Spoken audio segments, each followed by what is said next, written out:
kids. You're watching Wake Up Call Live with Christina Prevett. And joining me today is Ant McGinley. He's a UK podcast ambassador, founder of Pods Up North, international speaker and podcast mentor. And he's going to talk to us today about how to start your podcast. Thanks for joining us today, Ant. Hi, it's a pleasure to be here. And I did not expect that this would happen when I sat next to you and said, is this seat free at Podfest back in March? That's right. You never know who you're going to meet, right? Yeah, and there's a lesson for you. There's always a good reason. If there's a spare seat on the front row, go and take it. And yeah. So full disclosure, I met Ant at Podfest, the Podfest Expo in March in Orlando, and you were a speaker. You were a speaker a few times. And I was really impressed with you. I thought you had a lot of really excellent advice and like practical advice. So I know a lot of people recently have been asking me, how did I start my podcast? And I certainly do not feel like an expert on this subject. So I thought maybe you could help me out with this dialogue. Well, I think the first thing to say is there are very few experts, but there's a lot of people that will tell you they are and take your money. That's true any subject, right? Exactly. The trick, I guess, is trying to navigate your way through that and find your way. So I don't want to go down the whole my journey path, but I did my first podcast in 2005, and so I got in early. Then I took a break. I got a job doing a morning show on radio over here, and then I took another job traveling the world for a few years as a DJ on a cruise ship, which was quite a job. And then I came back, and so since 2013, I've been all about podcasts. So in case our viewers haven't figured it out yet, you're in the UK. yes, the accent. If anybody has any trouble understanding, I can type as well and put a transcript. Yeah, so I'm here in Manchester, which is dreadfully rainy today. We were just saying before we came live, it's the third wettest place in terms of days of the year that it rains, but it's lovely. So this is where I grew up, and I'm back here at the minute, still in a semi-lockdown state here. But thankfully, friends, family, everybody here as well. So that's a good thing. So can you go? I'm glad to hear that everybody's good on my end too. So can you go? I'm just a little curious. I know we're going a little off topic. Can you guys go out in public to restaurants and things like that? That has just opened up 2 weeks ago, but it's been very vague and confusing, and there's mixed messages from the government, from different bodies, different lobbyists, the owners, the people, and then some people are adhering to the advice, some people are ignoring the advice, and then to complicate matters even further, we've had various cities and towns have gone backwards in their lockdown because they've had outbreaks. And so July the 4th was the first day officially when restaurants and bars opened. Not all of them opened, just some of them. And people are still getting used to this new kind of normal. I think it's the same thing here. Yeah, what we can eat, at least in New Jersey, we can eat at restaurants, but it has to be outdoors. And some people are following that. Yeah, well, trust me, you don't want to be eating outdoors today in Manchester. You're going to get wet and cold. If you do that. So I want to get back to, what you do, because there was quite a list that I gave of what you do. It sounds like you do a lot, but what is like your primary job? Like it sounds like it's founder of Pods Up North. Always be on brand. Podfather, I love that. So t-shirts still available at podsupnorth.com. So I suppose really I don't have one place that you would put me in, but through podcasting it's brought all these different elements that I operate in. And so Pods Up North is a conference we launched last year, and we were just very aware that, as I'm sure you'll know, like whenever you think of England, you think of London, and but London is a bit like me saying, well, New York's America. There's a lot more to it, and New York's great and London's great, but there's a lot more going on. And so we wanted to have a celebration of podcasters and podcasting that was outside of the London bubble, and we put on this conference. It's the first time we'd ever done anything like that. We probably learned how not to do it more than anything, because we went in. But I think when we talk in a little while about making a podcast, I think this is a really good thing to have. If you ask too many questions, you'll be too scared to do it. So sometimes you just have to go, I want to do this, and I trust that I will find a way and figure it out, and you will. So we did that. Yeah, so we did that for the first time. We've just taken the decision, because our next date was November. We had some speakers lined up from America and Australia, and obviously, as you can imagine, with everything that's going on, we've taken the decision to push that back to March next year. So if anybody is coming to travel to the UK, please come and see us in March 2021. We are still going to do a live event on November the 20th, 21st, when we were supposed to be having the physical event. We're going to do a virtual event, just a smaller one, just to keep that date in the diary, as it were. So that's that. I also work as a producer on a number of podcasts. I work as a presenter on a number of podcasts, some of which were radio shows and have now moved to being podcasts. And I've just recently started as an actor in a podcast as well. Oh, how did you do that? Like YouTube?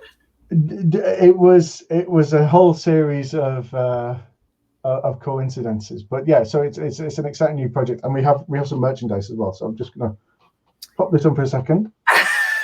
Very clever. Yeah. So always be marketing. That's the thing. Yeah. So this is if anybody ever enjoyed wrestling, this is a show I'm working on at the minute called Wrestling with the Champ, which is a comedy interview podcast. So it's all scripted, and so I'm acting something out of my comfort zone, but it's a fun character to play.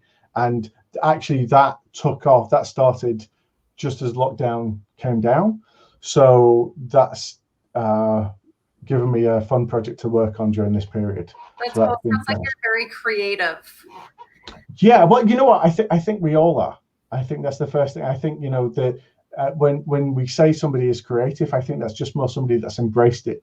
But I'm yet to meet somebody that doesn't have any creativity in them, and I've met a lot of people.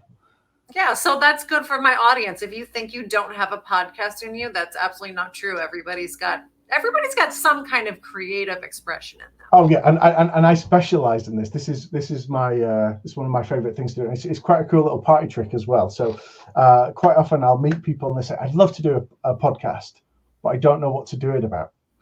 And there's a few issues going on there, but a lot of it comes around fear.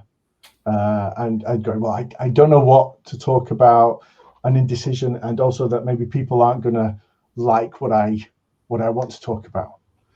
And usually what I'll ask those people is if they'll give me their phone for a moment and open up their Facebook or their Twitter, or whatever social media they use.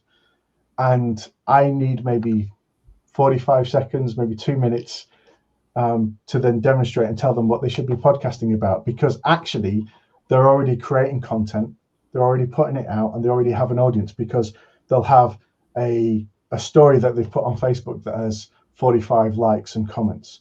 They'll have a picture or a video and a story they've put on Instagram, which has had a lot of interaction as well. And those two things may be about the same theme. It may be about bringing their kids up. It may be about the restaurant that they went to. It may be about their fitness journey. And all that a podcast is, podcast is just a word that has lots of potential, but also it's a word that has lots of problems and barriers for people. And if you can get around what the word itself is and just see it as a medium and as a way of developing and delivering a content, a message, a creative outlet, it's an amazing thing. I never thought about that before. At first, I might be a little afraid to have you go through my phone. But now I'm very curious, because you might see a pattern with what I post that I don't even recognize. Yeah. So one of the things that you'll find, and this is particularly where something like therapy, if you've ever been for therapy, is very useful, is it's that perspective. And sometimes all you just need is somebody who's not connected to the situation you're in, who's not emotionally attached, to have this clear perspective, and just to be able to say, this situation isn't serving you. This isn't, this is what you really enjoy doing. And similarly, when somebody sort of takes a look at you and says, oh, you obviously have a passion, you have an interest in this, and they can also say, oh, you write really well. Whereas when you don't have that perspective, you could just look at that and go, well, I got 45 likes because that's all my friends and family, and they're going to like it because of family politics, and they have to because they're my family. Yeah. But then to have somebody that's not connected to it that comes along and just says, so it's it can be a little bit scary, but if somebody's willing to do that, quite often you will find something there. But even if you don't have something, even if there's nothing there, you don't have any social media, you can still generate a podcast quite easily. Whether or not it's a podcast that you're going to want to stick with and maintain for a couple of months or a couple of years is a different matter. Yes. I think when I first met you, you had asked me how long I had my podcast, and it was a little less than a year, but you had already said, well, congratulations, you're already further ahead than most people. Because it's common to start and do a couple episodes and then give up. Yeah, and even at that point as well, I mean, there's people that I know that I've met at conferences, and I won't name them or even name the conference to protect them, but one gentleman in particular I'm thinking of who has been at one of these conferences 4 years in a row now. And these things are not freebies. They're expensive to be at. They're expensive to just the hotels, everything else that goes around it. There's so much material that you learn so much when you're there. He's been going for 4 years. He hasn't even launched yet. He's still thinking about it? Well, here's the interesting thing is that having spent more time with him, I since discovered that actually he did launch, but after 6 or 7 episodes, he didn't have thousands of listeners. So he felt like a failure and then closed it. And now he's kind of rewritten his own history. And he's decided it's better to not have launched than to have launched and failed. Whereas I would say, embrace that, embrace it, because you'll learn so much from that. And also I'm one of the talks that I gave at Podfest this year is a presentation where I create a podcast completely from scratch with the people in the room within 20 to 30 minutes. Sometimes I was there for that. I think the record I've got from start to finish was 15 minutes. But that's, the quality of the product that we create is questionable sometimes, but it's the proof of the concept in that you can do it. Yeah, it was. I think the subject we came up with was people who lost something. Yeah, so it was the black hole of lost things. Yeah, that was the title. Yeah. So the idea from that, and just as a way of generating ideas again, I asked somebody to call out a number, and somebody called out 5, and then I asked everybody in the room to open up either their email or their text messages or their WhatsApp and go down to the 5th message. So as random as we could create in that situation. And then I asked if people felt comfortable and there wasn't anything too personal, would they stand up and just read the message without any context? And we had a few messages, and one of the messages I think was, dude, where's my ladder? And everybody laughed in the room. So I thought, well, that's what we'll go with. And then we explored what that question triggered, what that text message made us think about. And then we created a podcast around it, and it became a podcast which was people telling stories of times that they'd lent or borrowed an item and maybe broken it or forgotten to get it back, or sometimes, the whole world of stories that could come up. And then that in itself is the basis for a podcast. And we created that through being random, somebody being brave enough to share a text message, and then as a group of us coming up with a topic. It was fun. Yeah, and that's a fun exercise. Yeah, but the whole process is fun, and I'm a strong believer in, like, there's so many things we have to do in life which are hard. So the things that we choose to do, if we can choose to do things that are fun, that brings a lot of balance and a lot of happiness.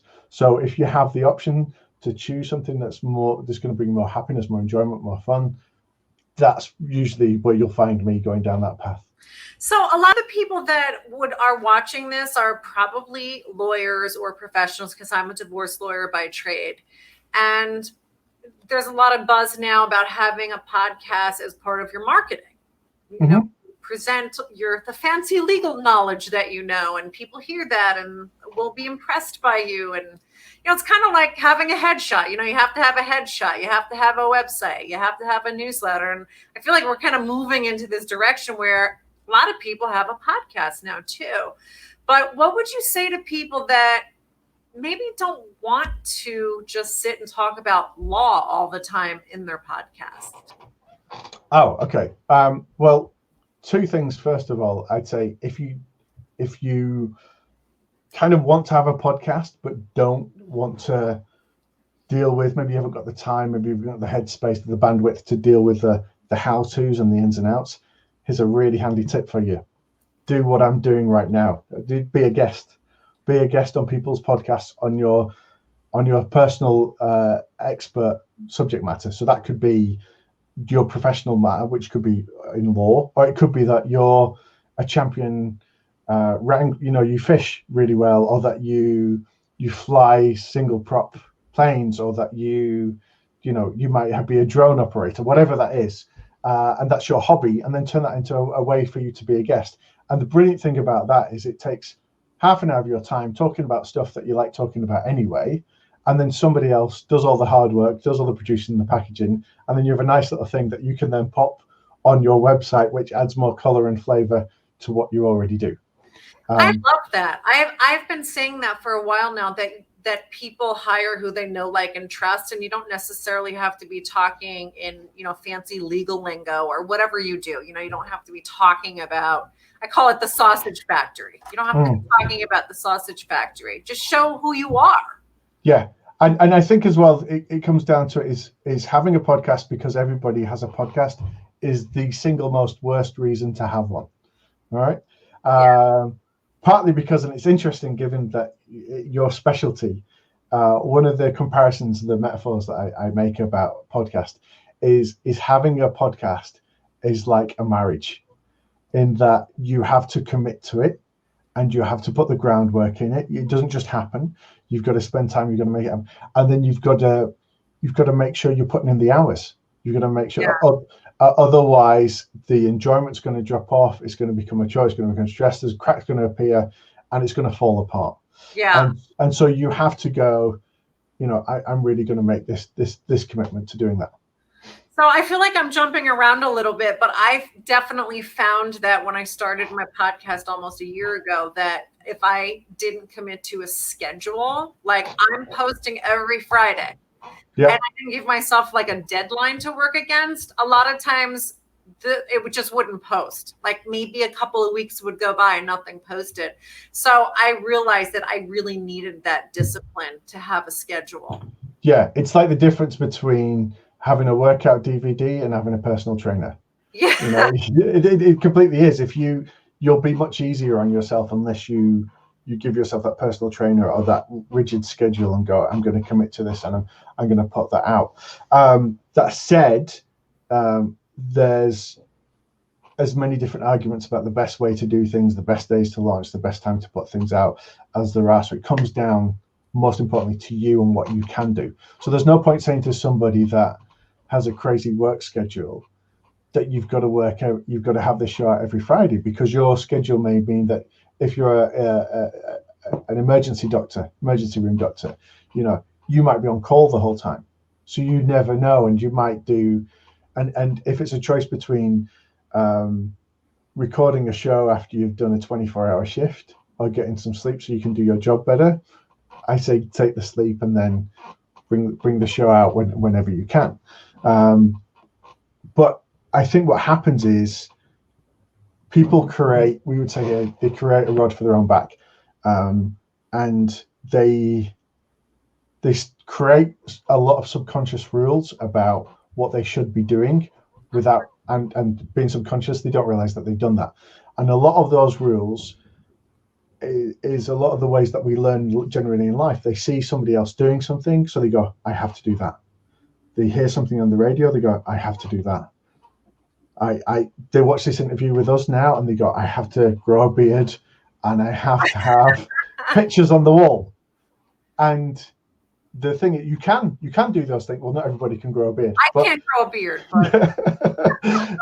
but you can try. But it's about what's right for you.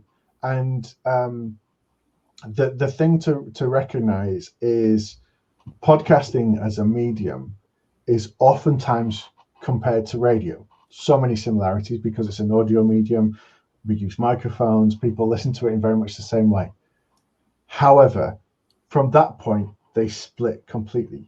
And therefore, you don't need to have the rules that you have with traditional radio.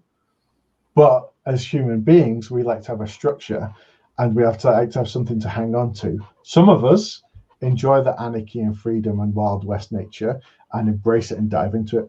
Other people like a bit of a structure to move into. But you need less structure than you think you do. Yeah, I think that's true. I think when I first wanted to start my podcast, I got really caught up in having the right equipment, whatever that was. You know, I think I did get a little caught up with some technology, but then when I realized that I was trying to make it more complicated than it actually was, I moved along. So can we get into a little bit into the nuts and bolts of like how you start? What's the first thing you really need? Okay, so the first thing you need, and just to go into this, we're picking up on that last question, is there's lots of definitions. If you go and look for the definition of podcast on the dictionary or Google or wherever you want to look, it's changed over the years, but it's still very wordy and very complicated. The easiest way I can put it is a podcast is a bunch of noises that you make and put on the internet for other people to listen to. That's it. Anybody can do that. And you know what? There are a couple of podcasts out there that are just people screaming, you know, or they're just people like meditation, which is the kind of the opposite of that experience. And there's ASMR, very popular in the podcasting space, and which is literally just noises. Yeah. And so that's all that is. So and I say that to take a lot of the pressure off. In terms of where to start, in the same way that I said earlier about how, in terms of what do I podcast about, you're already creating content and putting that out there. You're just not thinking, your mindset's not in the right way about it because you're already doing that in Facebook and your Instagram and your Twitter. Equipment-wise, you already have the equipment that you need. The fact that you're watching this video now, the fact that you're interacting with this, means you've got the equipment that you need, all of it. Okay, so I think the session that you came to, I think I used, it may have even been this very same iPad here, and we got a free app from the App Store. We downloaded that, recorded onto that. We used the microphone in the bottom of it in a big room that wasn't sound treated, and we used that to do our recording. We recorded in a linear fashion, so we recorded it in the way that we wanted it to sound at the end. And then we, having done that, we uploaded it. So in terms of actual physical equipment, nuts and bolts, your iPhone, your iPad, your Android, your laptop is the place where I'd maybe draw the line, because a lot of the times the fan noise on your computer is too loud.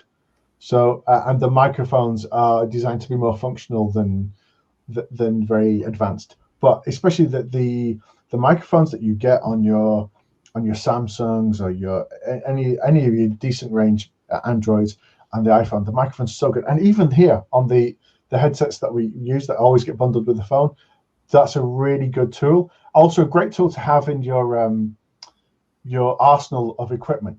Always keep a spare one of those. You've got one lying around. Put it in your bag with your recording equipment. What you'll find is when you go to interview some people have never used a microphone before. And so they have two reactions. They either do the toddler ice cream reaction where they go, and or they do they very casually, I'm a little bit scared and I'm going to keep moving away. I'm moving away because if I move further back another 6 inches, it won't hurt me. But what you'll find is with one of these microphones here, very quickly people forget that they're wearing them. There's no visual cue. They're engaged. They're looking at you, and then they'll talk more normally. So that's a little interview tip and equipment tip. The only thing to be aware of, which is something I've experienced with this myself, is clothing and facial hair can create a lot of noise against the microphone. So just be aware of that. But again, you don't have that problem. No, not right now.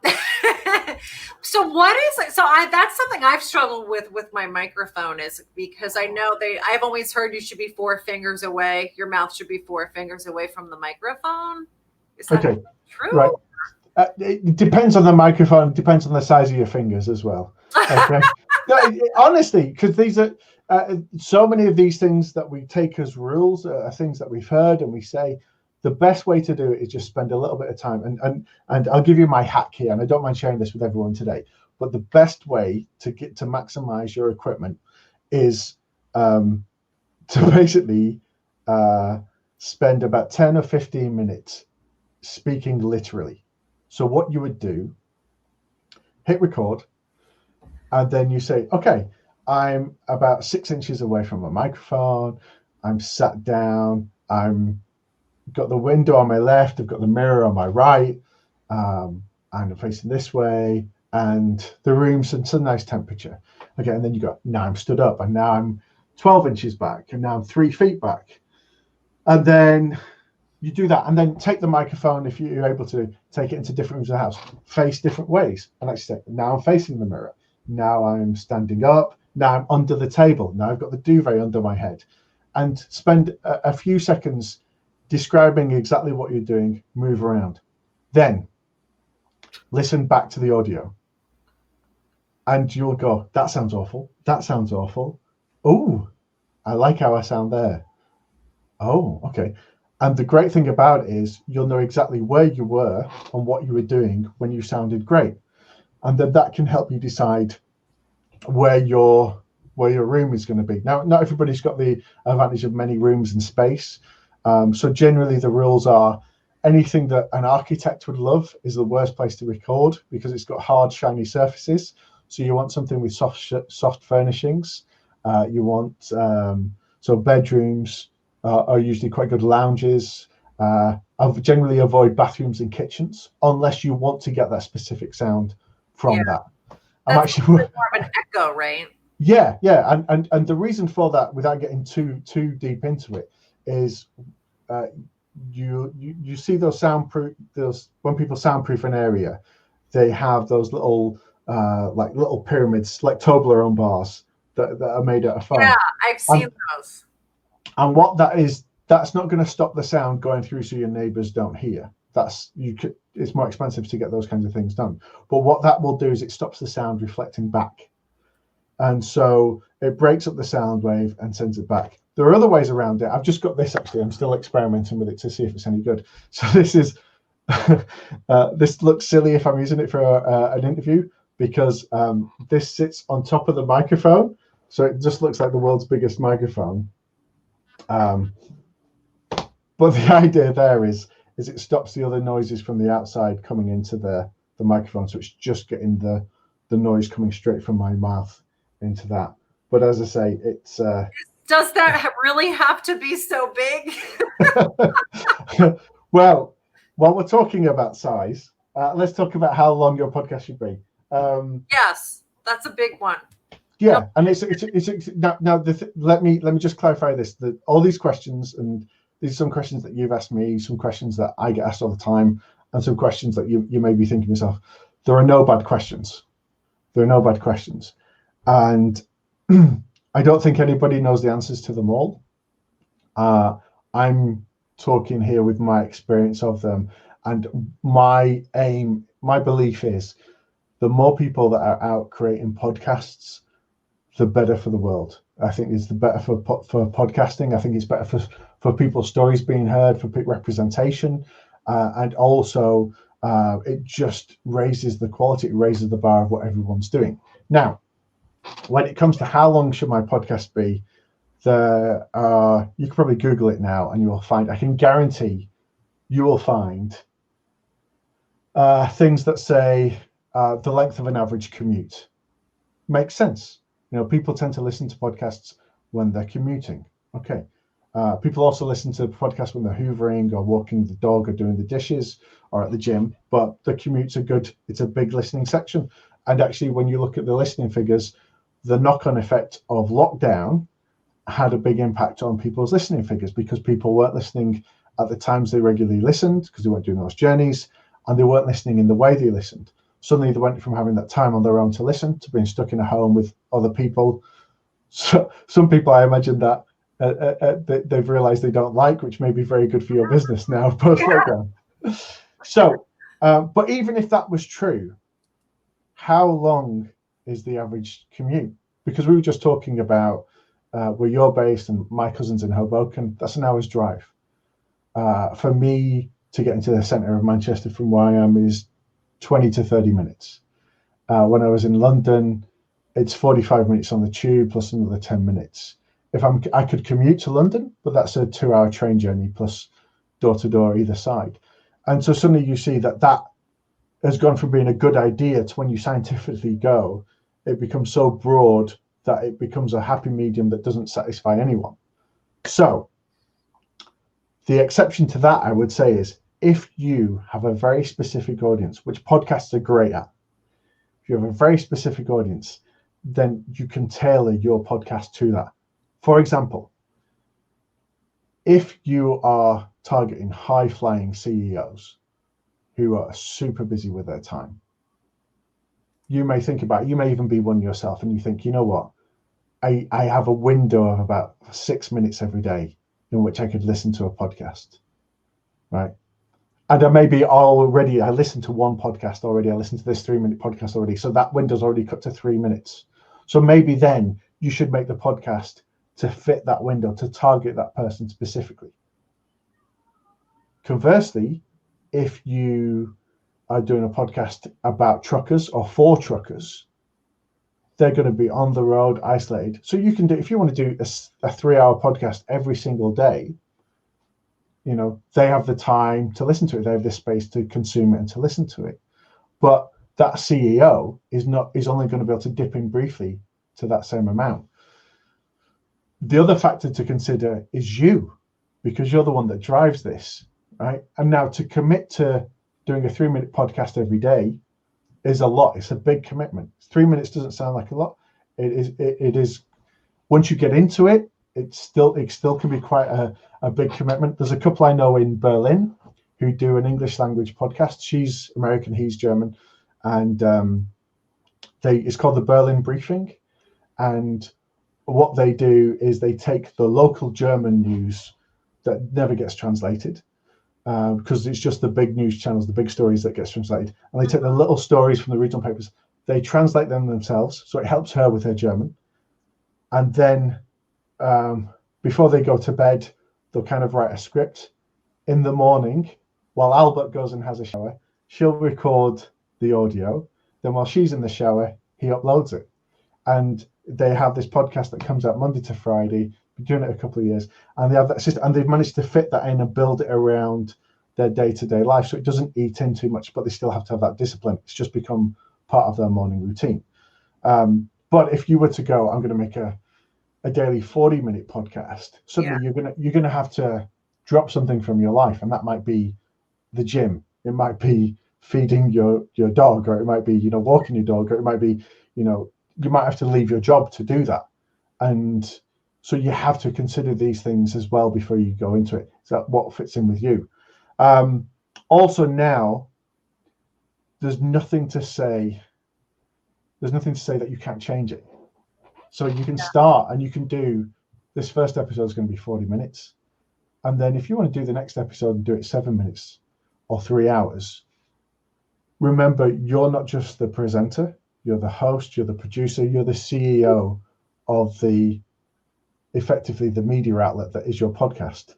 So the only person that you have to run the permission by is yourself. Now, you can be informed by all these other things, but you ultimately make the decision.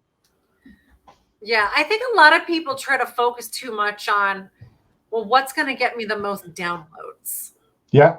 You know, like kind of like on Instagram, what post is going to get the most likes? And you just kind of assume that, well, that post didn't get many likes at all, so that must have been a bad post. But this other one got a lot. And to me, there's something that seems not very authentic about that. Because what are you doing it for then? Are you doing it just to get the likes? I kind of think if you're authentic and you just put yourself out there in an authentic way, I had used the word organic earlier with you. Mm-hmm. Your audience will find you. Yes. People will find you. Although it is very tempting, it's so tempting to react to suddenly go, oh, I got 1,000 likes on that message. Oh, yeah, let's do more of that, and it makes sense, especially when you have sponsors that come along and those kinds of things. Completely understand that. However, this is where one of my fundamentals comes into this, and so you could call it a mission statement. I prefer to call it a why. Your raison d'etre, the reason why you're doing this podcast. And when I'm working with people on this, and I mentor quite a few people through this whole process, from the desire to do a podcast to the execution and working with that, and also with some brands, it's the why. What is, when you drill right down, so you get past I just want to make a podcast because other people make a podcast, throw that away. Why? And you drill right down. And the further you go down, so you'll get, for example, some people, well, to raise my profile, that's great, but let's go deeper. Okay. I want to use it as a platform to get me more speaking gigs and be recognized. Again, that's very good, but let's go even deeper still. And almost to the level where you get to the reason why you do the podcast is a reason that only you know, but you know it to your core. So that then when you're moving forward, you know when you're being authentic or not. It creates a filter. It creates a filter for what you're doing. So, for example, if somebody like myself comes to you and says, "Oh, Christina, I'd love to be on your show," and you go, "That's great. That fits in with what my audience doing. Wonderful."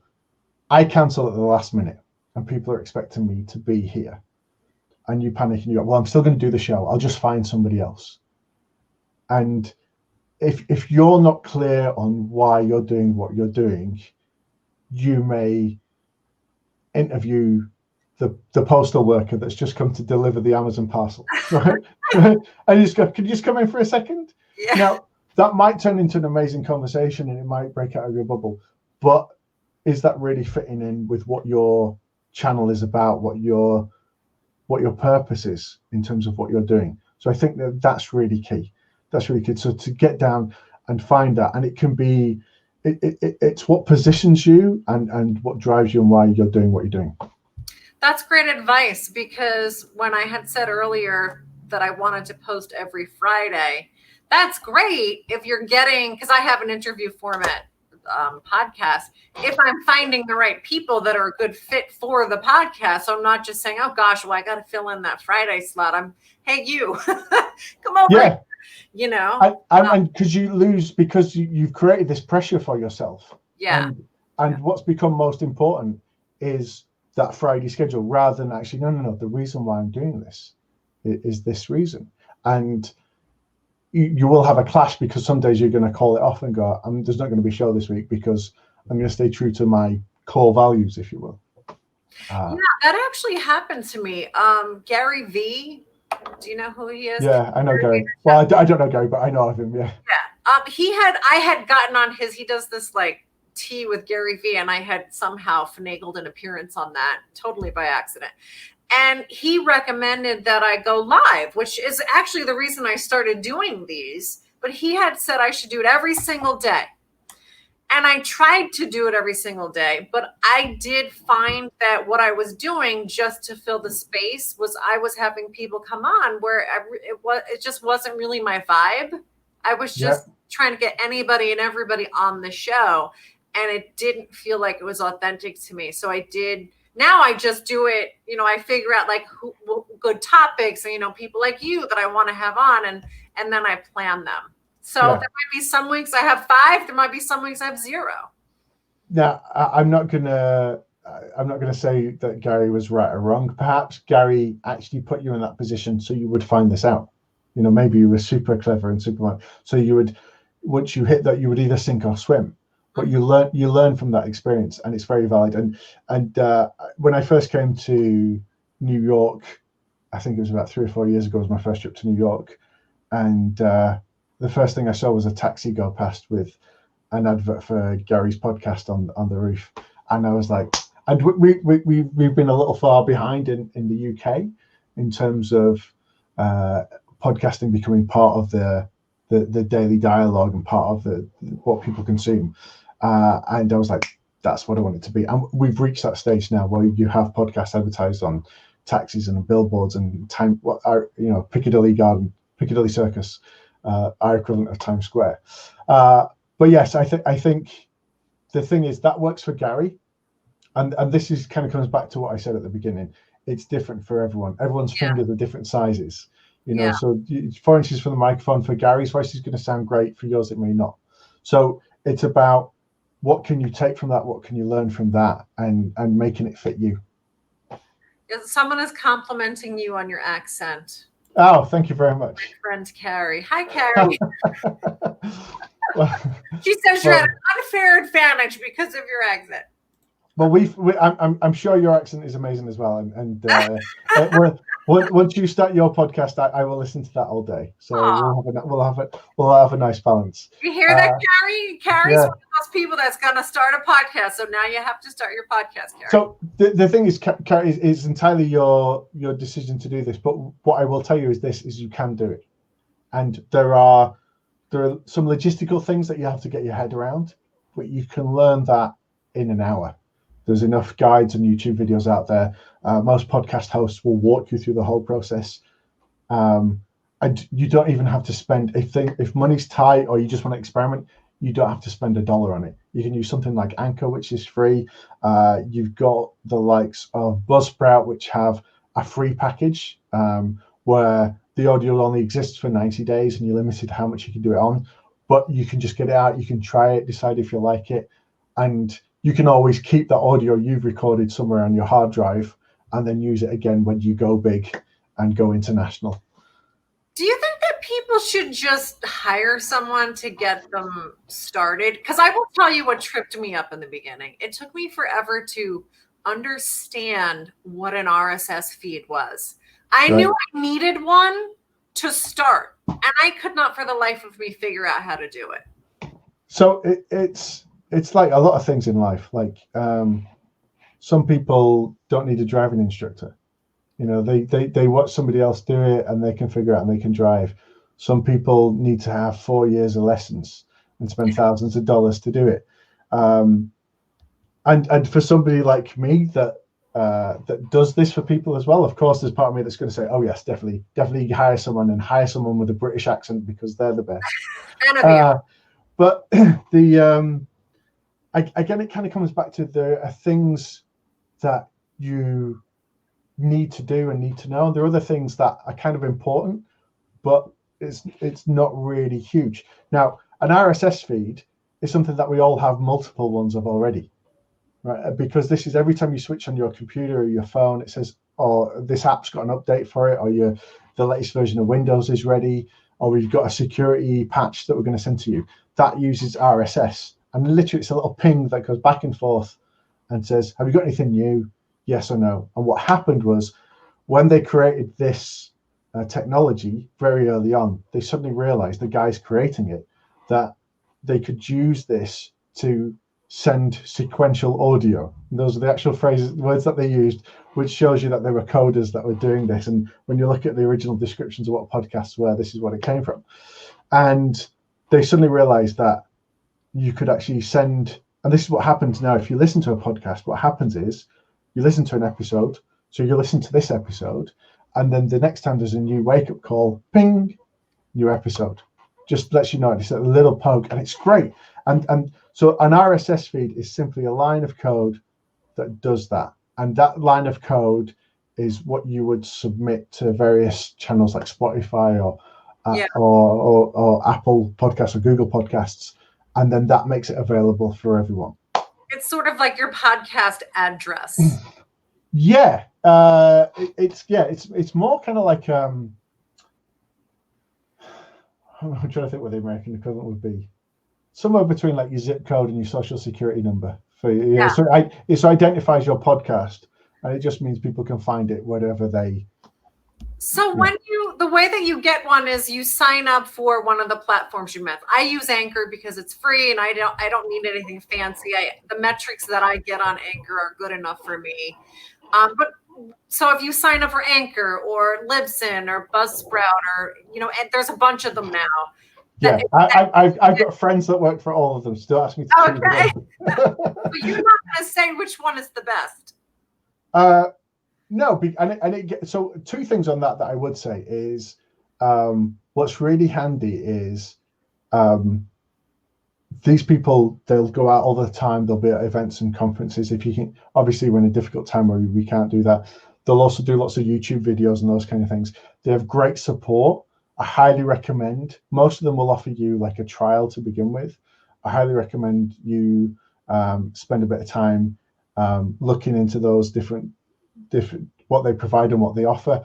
Generally, they'll have variations on a theme. Some will have unlimited hosting. Some will limit the amount of audio you can upload. Really handy rule of thumb, by the way, is because again they speak in slightly geek speak. Is they'll say you can upload 240 megabytes a month, and you'll go, "That's great. What the hell is that?" So they use standard 128 kilobytes, which is basically any song you ever bought on iTunes was in this compression, which generally means 1 minute is 1 megabyte. And so if they're offering you 240 megabytes for this package, which usually is about a couple of cups of coffee a month in terms of price, that will be, so 240 megabytes, that's 240 minutes. So you got 4 hours, and you might go, oh, well, if I'm only going to do one show a week and I want to do half an hour, that's plenty of time, and there's stuff for extra. You might say, actually, I want to do it every day. Then you might go for the 400 megabyte package. Or you might actually want to work on multiple shows, and some platforms specialize in having one account, but multiple channels. If anybody's got any questions, that's my social handle. Just drop me a line. I can point you in the right direction. I can even point you to the guys that actually run a lot of these platforms as well, and help you find what's right for you. The other thing that's quite useful is if you know somebody that already uses that platform to do a podcast, it's worth considering for that reason, because you know that if you have a problem with Anchor, you just call Christine, you go, what happens when it says this? Because she may have had experience with that. Yeah, and sometimes questions about Anchor, I'm happy to talk about it. And sometimes it's slightly easier to approach somebody that you know, rather than just sending off a ticket to a faceless company. Yeah. So now you've figured out the nuts and bolts of your podcast. You've got it up and running. And I just want to say that at PodFest, I forget who it was that said this, but that question always comes up is how long should it be? And somebody said there's no such thing as too long, only too boring. Yeah, I think that sounds like Alban Brook from Buzzsprout, who's a great guy, and they've again been agnostic on these, but I've already mentioned them once. But Alban, I think they're based in Jacksonville in Florida, and yeah, he's exactly right. The thing that often comes is the likes of Joe Rogan, and obviously we've all seen that's the dream for many of us now that are podcasting, that Spotify paycheck. Which is a lot of money. But yeah, what you'll find still to this day, people will say, oh, it's too long. It's too long. I said, tell that to his accountant. Tell that to his accountant that show's too long. Now, the beauty of it is, this is where podcasting excels. Now, I have a background in traditional media. I worked at the BBC. I worked in commercial radio over here as well. Generally, the format of all that is built around business. So your slots, the amount of songs that you play per hour is affected by the amount of adverts that you have, commercial breaks that you have in the hour, and also news breaks. And then the structure of the day is you'll have weather, traffic, the next show coming in. Now, if you're doing a podcast and you have to stop because there's somebody coming in to do a traffic report or do another show, you live in a really weird place. You actually live in a radio station. So that's not a reason to stop. And actually, how many times have you listened to a radio interview and you've gone, this is really interesting, and the host has gone, that's all we have time for? Yeah. And they've cut them up, and it's like, what? But this is the best part. Whereas on a podcast, you have that beauty where you can go, okay, we're going to run with this. We're going to run. We weren't expecting this to come out about this affair or this revelation, but we're going to go there. Whereas you've got to play another song on the radio. You don't have the time to do that. Yeah. And likewise as well, I'm sure there's been plenty of times where you've listened to something and you've gone, oh my God, this is really boring, I'm going to change over. But the station has nothing else lined up because they've got this person booked in for a half hour. Like, for example, I could have been on today and I could have been really boring.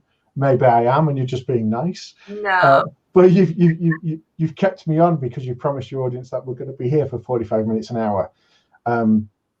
But with the podcast, actually, again, the issues can come up if you have commitments to sponsors. So if you have a sponsor that comes out and the sponsor's expecting a certain amount of time, certain amount of delivery, they request certain people being interviewed, then that can create a bit of a problem. But here's a little trick for you. Everybody has a story. Even the most boring person, right, has a story. Even the angriest person you'll meet in life at one point was a baby, right? And they were cute and people liked them, and something changed along the way. And if you give somebody enough attention, you give them enough space, stories will come out. And my greatest tip that I can give to anyone is one that you'll see in any good police drama when they're doing an interrogation. Now, I'm not suggesting you interrogate your guests. What I'm suggesting is just that you take a moment. So we haven't frozen. There's just a natural pause in the conversation. Just let that pause sit there. And we're compelled to fill that gap. We have this urge, and it's kind of uncomfortable even for people watching. Like, oh. And so sometimes what you'll have is you'll ask a question and they'll answer it. And if you don't respond straight away with a, yeah, okay, or the next question, they'll then add something else on. And that might be different to the stock answer. It might be more detail. It might be more of an emotional connection. But this is why you have the take the fifth in the States. Yeah. That's why it's a good option. Because there is this this urge to fill things, and you can play with that a little bit, so you can learn more from people. And so sometimes if you've got a boring guest, a boring interview, just change your angle, change what you're looking for, change what's your angle of approach, and you might find that what you thought you were going to get from that person is completely different to what you do get. Yeah, I think that's excellent advice. I always feel like, you're kind of poking them. Okay, let me poke here and see what happens. Let me poke here or here and see what happens. Great advice. But speaking of the time, we've been on for almost an hour, and I want to be respectful of your time in case you have something else that you need to run off to. Do you? It's still raining. I could do a few more minutes. Okay, so the one question I really would like to, and then we can end because I know that you have other things to do, and I appreciate your time so much. How do you build your audience? Can you answer that in about 2 minutes? The golden question, yeah. So, well, the thing is, you start by having the show put out there, and the key thing to this as well, and it works very much with the advertising side of things. So what you have is a big effort in terms of, I want all these listeners, and then I want when sponsors come in, they want a return on investment that they can see. So quite often they'll have a thing they'll have a metric or a mechanic where we go to this website, do this, activate this, and then and then that way we can see how many people we get through. Generally with podcasting, that doesn't work. It's a very poor return on that. But what happens is you have a much deeper connection with the people that are listening, and even if they don't need that product at the time, they appreciate that product because it sponsors the podcast that they love. And so especially when it's your podcast and you're doing it for yourself, focus on and really love the audience that you get. Value every single listener that you get. It's very easy to go, oh, I need to get 1,000, I need to get 500, but you're forgetting those 50 people that have been coming every time since episode 1. And think about it as well, like when you say, I need this audience, I need this audience. If every time you held like a little networking breakfast, you had 50 people show up to that networking breakfast all the time, you would be feeling very good about that. This is going very well. You'd be looking at maybe, give up the lawyer's job and just do breakfasts. Yeah. I would say the question is more one of how do you grow the relationship with your audience rather than growing your audience. And in doing that, that will then grow your audience as well. The greatest thing that I think that happens in podcasting is when something that you've created, somebody else listens to, and then they become an avatar for you. They become a disciple, and they sell it for you, because they will sell it in a way that you never can, and they will sell it in a better way, a more authentic way, a more genuine way, and to people that it's more relevant to. There are 100 and other ways of doing it in terms of I know it's kind of a politician's answering that. I've kind of answered a different question. There's lots of things out there like social media, like posting in groups, all these things have a value, but I think you need to do it all as a strategy. So no single one of those is going to guarantee you success. So it's not a case of just putting the podcast up and going, oh, that's great, it'll work. Yeah. I think go to where your audience is. And now that could be on a social network group. So it could be a group in Facebook. So find a group that's relevant to what you do. Don't spam the group. Become a member of that group, and and go into it every day. Add content, comment on things, like things, be an active member, and then speak to the people that run the group and maybe invite them on to be a guest on your show, or ask them who is a good member of that group to be on the show. And you kind of fixing the system that a little bit that way, because then what they'll do is they will then shout about it, and they've got much more social currency in that group and that network. And again, that adds that stamp onto you. That can work very well. And there's lots of other methods, but I haven't got time to get through them all right now. Well, thank you so much for your time. You were very generous with your time, and this was all really great advice. I really appreciate it.